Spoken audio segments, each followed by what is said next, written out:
ஒரு சிங்கம் எப்போ எதுலயும் பெக்யூலியர் தான்.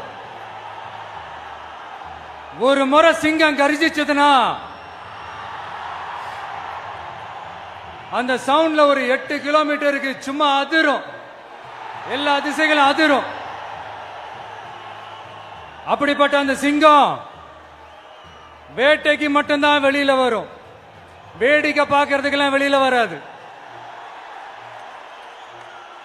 வேட்டையில கூட உயிரோடு இருக்கிற மிருகங்களை தான் வேட்டையாடும். அதுலயும் பெரும்பாலும் தன்னை விட பெரிய சைஸ் உள்ள மிருகங்களை தான் குறி வச்சு தாக்கும், ஜெயிக்கும். எவ்வளவு பசியில் இருந்தாலும் உயிர் இல்லாததை, கெட்டு போனதை தொட்டு கூட பார்க்காது. அப்படிப்பட்ட அந்த சிங்கம் அவ்வளவு ஈஸியா எதையும் தொடாது, தொட்டா விடாது. காட்டோட 4 பக்கமும் மார்க்கிங் மை டெரிட்டரின்னு தன்னுடைய பவுண்டரியை தானே வகுக்கும். அப்படிதான் அந்த காட்டையே தன்னோட கண்ட்ரோல்ல வச்சிருக்கும். சிங்கத்துக்கு கூட்டத்தோட இருக்கிறதுக்கும் தெரியும், தனியா இருக்கிறதுக்கும் தெரியும். அப்படியே தனியா வரணும்னு நினைச்சாலும் அஞ்சாம அலட்டிக்காம சும்மா கெத்தா தனியா வந்து அத்தனை பேருக்கும் தண்ணி காட்டும். எப்போ எதிலையும் தன்னோட தனித்தன்மையை இழக்கவே இழக்காது. Yes, a lion is always a lion.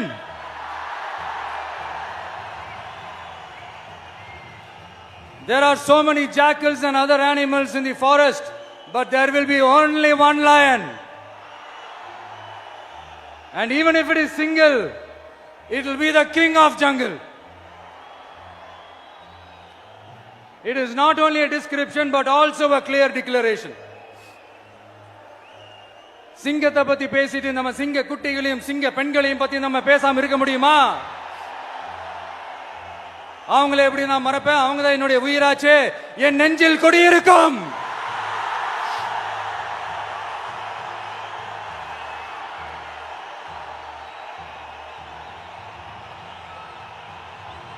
என்னுடைய தோழர்களுக்கும் தோழிகளுக்கும்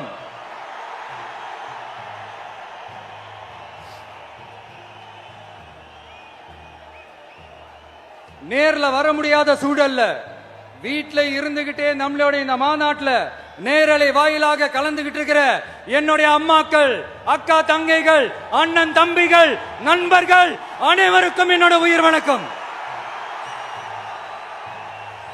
என்னோட உயிர் வணக்கம், என்னோட உயிர் வணக்கம்.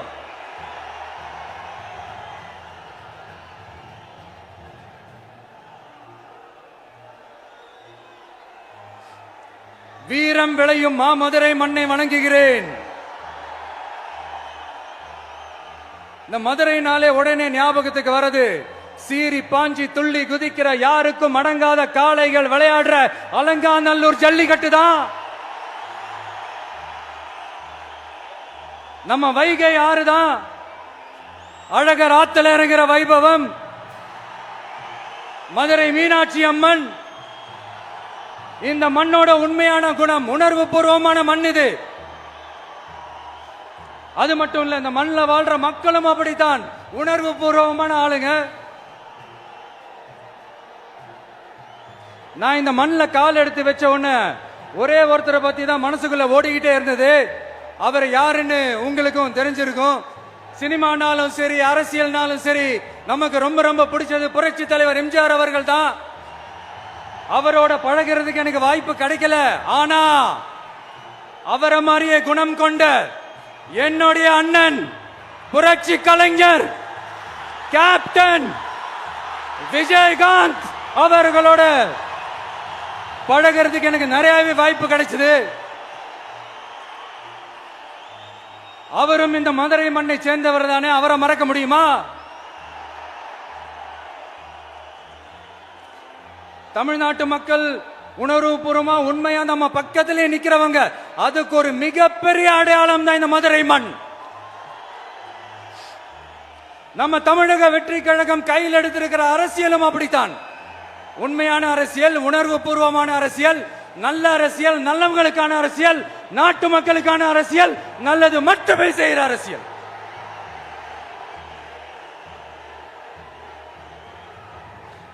இதோ நம்மளுடைய இந்த இரண்டாவது மாநில மாநாடு வாகை சூடும் வரலாறு திரும்புகிறது. அப்படி இந்த மாநாட்டுக்கு பேர் வச்சிருக்கிறோம். 1967லயும் 1977லயும் நம்ம தமிழக அரசியல் ஒரு மிகப்பெரிய ஆட்சி அதிகார மாற்றங்கள் ஒண்ணு நடந்துச்சு இல்லையா? அதே மாதிரிதான் அடுத்த வருஷம் 2026ல அப்படி ஒரு வரலாறு திரும்ப போகுதுன்னு உறுதியா சொல்றதுக்கான மாநாடு தான் நம்மளோட இந்த இரண்டாவது மாநில மாநாடு.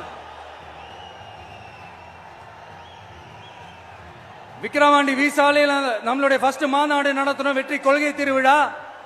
அதுக்கப்புறமே நீங்க பார்த்திருப்பீங்க தமிழக அரசியல் அந்த தட்ப வெப்பத்தையே மாத்தினுச்சு. நமக்கு எதிராக எத்தனை குரல்கள். ஆனா உங்களுக்கு தான் நம்மளை பத்தி நல்லா தெரியுமே, எந்த குரலையும் காதலையே போட்டுக்காம மக்களோட குரலை மட்டுமே கேட்டுக்கிட்டு நமக்கு எதிராக வர அத்தனை கூக்குரல்களையும் சின்னதா ஒரு சிரிப்போடவே கடந்து வந்திருக்கிறோம். அது இல்லாம நம்ம மாநாட்டில் ஒலிக்கிற இந்த குரல் இந்த ஒற்றை தமிழ் மகனோட குரல் மட்டுமல்ல, ஒட்டுமொத்த தமிழ்நாட்டு மக்களுடைய குரல். தமிழ்நாட்டில் இருக்கிற ஒவ்வொரு வீட்டில இருந்தும் ஒலிக்கிற குரல், ஒட்டுமொத்த உலகெங்கும் வாழும் ஒவ்வொரு தமிழ் வீட்டிலிருந்தும் எழும் குரல். இந்த சினிமா என்கிற மாபெரும் கலை ஆயுதத்தின் வாயிலாக சாதி, மதம், இனம், பாலினம், மொழி கடந்து இந்த நாட்டின் மூளை முடுக்கெங்கும் ரசிகர்களாக இருந்து தோழர்களாக நம்மோடு பயணிக்க துவங்கியுள்ள அனைவரோடும் இணைந்த ஒவ்வொரு மனிதருக்காகவும் ஒலிக்கிற உரிமை குரல். மாநில உரிமைக்காக, பெண் உரிமைக்காக, சமூக நீதிக்காக, சமநீதிக்காக, மதச்சார்பின்மைக்காக உண்மையா ஒலிக்கிற குரல். அதனால் இந்த குரலுக்கு எதிராக இன்னும் இன்னும் எத்தனை எத்தனை குரல்கள் வந்தாலும் ஓங்கி ஒலிக்குமே தவிர ஒரு நாளும் ஓயவே ஓயாது. Yes, it is an unstoppable voice, an unstoppable force.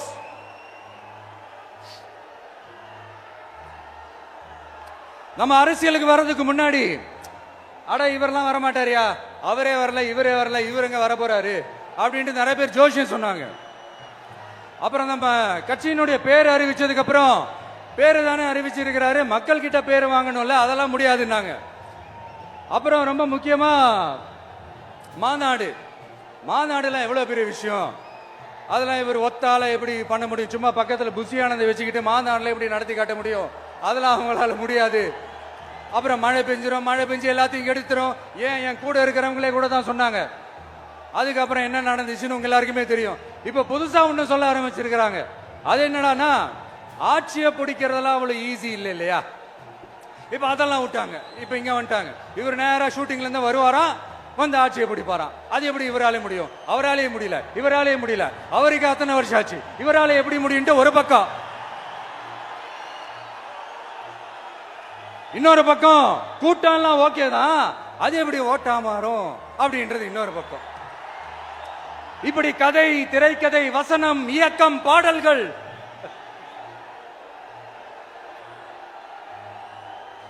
அதனால இந்த அரசியல் ஆய்வாளர்களுக்கு நான் சொல்றதெல்லாம் ஒன்னேதான், நல்லா கேட்டுக்கங்க. இந்த விஜய் ஏதோ இந்த பல லட்சம் பேர் கூடுற கூட்டத்தில் மட்டுமே இருக்கிறாரு அப்படின்னு மட்டும் தப்பு கணக்கு போட்டாதீங்க. ஏன்னா நம்மளுடைய இந்த கூட்டம் வெறும் ஓட்டா மட்டும் இல்லைங்க, வரப்போற தேர்தலில் மக்கள் விரோத ஆட்சியாளர்களுக்கு நாம வைக்க போற வேட்டா, நம்மளை கோட்டைக்கு அனுப்ப போற ரூட்டா இருக்க போதுன்னு சீக்கிரமாவே தெரிஞ்சுப்பீங்க. ஏன்னா கோடிக்கணக்கானவங்களோட ஹார்ட்லயும் வீட்லயும் ஏற்கனவே ஆல்ரெடி உயிரா, உணர்வா, உறவா இருக்கிறோம். நம்மளுடைய கனெக்ட் எல்லாம் வெறும் மக்களோட மட்டும்தான். நாம யாருன்னு அவங்களுக்கு தெரியும், அவங்க யாருன்னு நமக்கு தெரியும். நாமளும் நம்ம மக்களும் எப்படி இருக்கிறோம்னு எதிரிங்களுக்கு நல்லாவே தெரியும். இருந்தாலும் இந்த விஜய் எதுக்குப்பா வந்திருக்கிறாரு, இவர் என்ன புதுசா என்ன திட்டம்லாம் சொல்லிட்டாரு அப்படின்னு வேற நிறைய கேள்விகள். இந்த சொல்றேன் தெரிஞ்சுக்கங்க. பெண் குழந்தைகள், பெண்கள் மற்றும் வயசானவங்களோட பாதுகாப்புல தான் நம்ம பிரையாரிட்டியே. அடுத்து இளைஞர்கள், உழவர்கள், உழைப்பாளர்கள், நெசவாளர்கள், மீனவர்கள், ஆதரவற்ற முதியோர்கள், மாற்றுத்திறனாளிகள், மூன்றாம் பால் இனத்தவர்கள்னு இன்னும் யாருக்கெல்லாம் கவர்மெண்டோட ஒரு ஸ்பெஷல் அட்டென்ஷன் தேவையோ அவங்க எல்லாருக்குமான ஒரு கவர்மெண்ட் அமைக்கிறது தான் நம்ம இலக்கே. நான் ஏற்கனவே சொன்னது தான் நான் திரும்பவும் சொல்றேன். நம்மளுடைய இந்த தமிழக வெற்றி கழகம் ஏதோ அரசியல் ஆதாயத்துக்காக தொடங்கப்பட்ட கட்சியெல்லாம் கிடையாதுங்க. கொள்கை கோட்பாடுகளோடு தந்தை பெரியார், பெருந்தலைவர் காமராஜர், அண்ணல் அம்பேத்கர், வீரமங்க வேலு நாச்சியார், மக்கள் சேவகர் அஞ்சலை அம்மாள், நம்மளுடைய 5 கொள்கை தலைவர்களோட வழிகாட்டுதல்களோடு தொடங்கப்பட்ட கட்சி. நம்ம ஸ்டாண்ட்ல நாம எப்பவுமே ஸ்ட்ராங்கா தாங்க இருக்கிறோம். அதுல எந்த மாற்றத்துக்கோ எந்த சமரசத்துக்கோ துளி கூட இடமில்லை. நம்மளுடைய ஒரே கொள்கை எதிரி பாஜக தான். நம்மளுடைய ஒரே அரசியல் எதிரி திமுக தான். எப்படி? நம்மளுடைய ஒரே கொள்கை எதிரி, நம்மளுடைய ஒரே அரசியல் எதிரி ஏதோ அண்டர் கிரவுண்ட் ஆதாயத்துக்காக டீல் போட்டுக்கிட்டு டீல் பேசிக்கிட்டு இந்த அலையன்ஸ் வச்சுக்கிட்டு இந்த ஊரை ஏமாத்துற கட்சி எல்லாம் நம்ம டிவிக்கே கிடையாதுங்க. யாருக்காகவும் எதுக்காகவும் எந்த பயமும் கிடையாது. மாபெரும் பெண்கள் சக்தி நம்மளோட இருக்கிறாங்க, மாபெரும் இளைஞர்கள் சக்தி நம்மளோட இருக்கிறாங்க, ஒட்டுமொத்த தமிழ்நாட்டு மக்களுடைய சக்தி நம்மளோட நிக்கிறாங்க. அப்படி இருக்கும்போது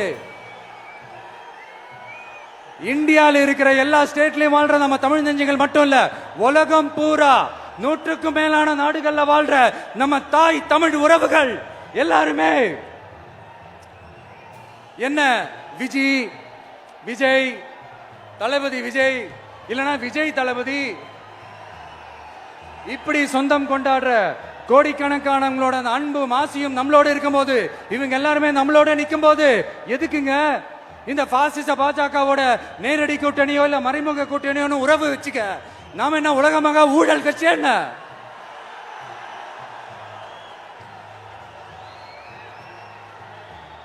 நம்மளை பத்தி சின்னதா ஒரு உண்மை ஒண்ணு சொல்லலாமா?